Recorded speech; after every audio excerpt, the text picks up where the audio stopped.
I am devastated over the death of 18-year-old Tyler Clementi. If you don't know, Tyler was a bright student at Rutgers University whose life was senselessly cut short. He was outed as being gay on the internet, and he killed himself. Something must be done.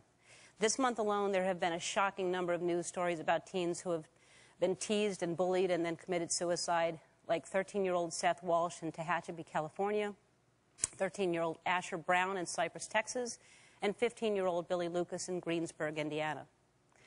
This needs to be a wake-up call to everyone that teenage bullying and teasing is an epidemic in this country, and the death rate is climbing.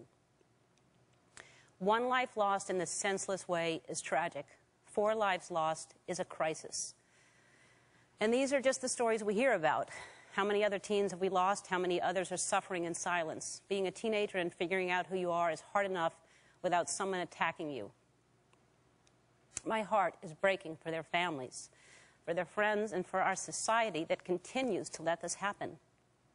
These kids needed us, and we have an obligation to change this. There are messages everywhere that validate this kind of bullying and taunting, and we have to make it stop. We can't let intolerance and ignorance take another kid's life. And I want anyone out there who feels different and alone to know that I know how you feel. And there is help out there, and you can find support in your community. If you need someone to talk to, or if you want to get involved, there are some really great organizations listed on our website. Things will get easier, people's minds will change, and you should be alive to see it.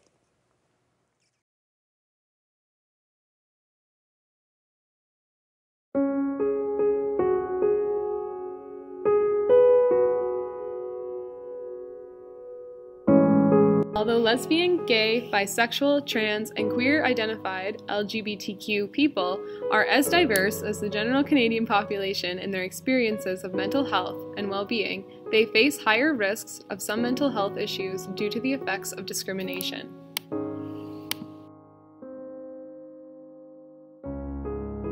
LGBTQ+ individuals are at higher risk of depression, anxiety, suicide, self-harm, and substance abuse.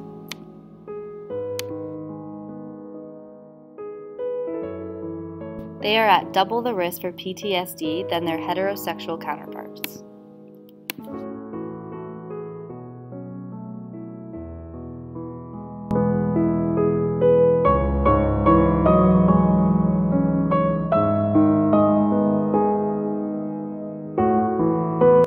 "77% of trans respondents in an Ontario-based survey had seriously considered suicide, and 45% had attempted suicide.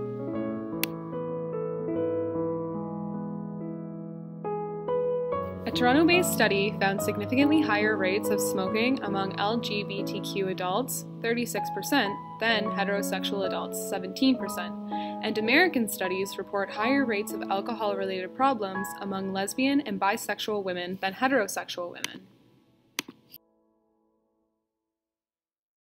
Promoting positive mental health, support from family and friends, particularly for youth, supportive workplace and neighborhood, low levels of internalized homophobia, experiencing positive responses to coming out.